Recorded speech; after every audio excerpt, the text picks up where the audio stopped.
L-Awtorità tal-Ippjanar ħabbret fażi ġdida ta' konsultazzjoni dwar reviżjoni tal-pjani lokali dwar il-kummerċjalizzazzjoni ta' art allokata għal faċilitajiet sportivi. L-emendi għandhom lan li jsaħħu s-sostenibilità finanzjarja tal-organizzazzjonijiet sportivi b'attività kummerċjali kontrollata bla ma jintilef l-iskop ewlieni tal-isport. F'konferenza tal-aħbarijiet l-Awtorità nediet politika li tistabilixxi regoli stretti biex tiżgura li kull żvilupp ikun limitat, responsabbli u ta' sostenn għall-isport u x'tipu forma ta' żvilupp kummerċjali u aċċettabbli fuq art allokata għal faċilitajiet sportivi.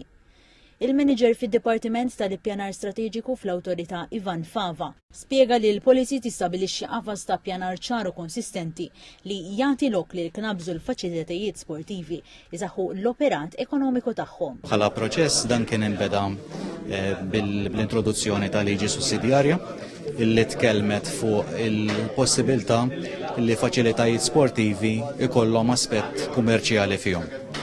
Żied li r-reviżjoni għandha wkoll lan li tirrivedi 7 pjani lokali u tintroduċi politika ġenerali biex jiġi evitat kull xorta ta' konflitt mal-liġi eżistenti. Il-policy wkoll tinkludi parti illi l-ħsieb tagħha hija illi tagħti lok lil dawk l-organizzazzjonijiet illi għad m'għandhomx faċilitajiet jew inkella li l-faċilitajiet li għandhom huma żgħar u bekk huma għandhom l-ostaklu li anka jipparteċipaw u jitrenjaw il-membri tagħhom għal kompetizzjonijiet internazzjonali li tippermettilhom illi japplikaw għal permess ta' żvilupp ferjas illi bħalissa huma degradati.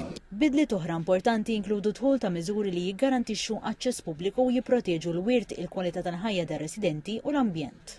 Ġifieri il-policy qed tara illi kif inhi miktuba illi l-maġġoranza tal-art li ħajjiġi kreat permezz ta' bini jew inkella anka spazji miftuħa, il-maġġoranza tagħhom il-policy qed titkellem fuq 60% ikunu użati għall-isports.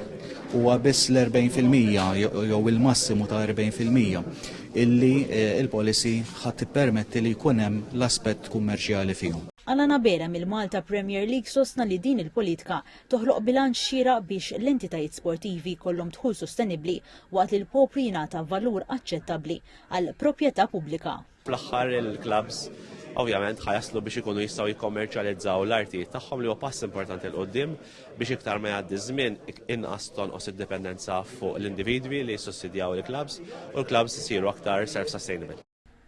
Il-Ministru għall-Ippjanar Clint Camilleri saħaq li l-faċilitajiet sportivi għandhom jibqgħu l-ewwel qabel kollox spazji għall-isport. Waqt li l-Ministru għall-Isport Clifton Klima qal li dak propost qed jassigura li għaqdiet sportivi jtejbu l-operat tagħhom waqt li l-interess tal-komunità jibqa' prijorità.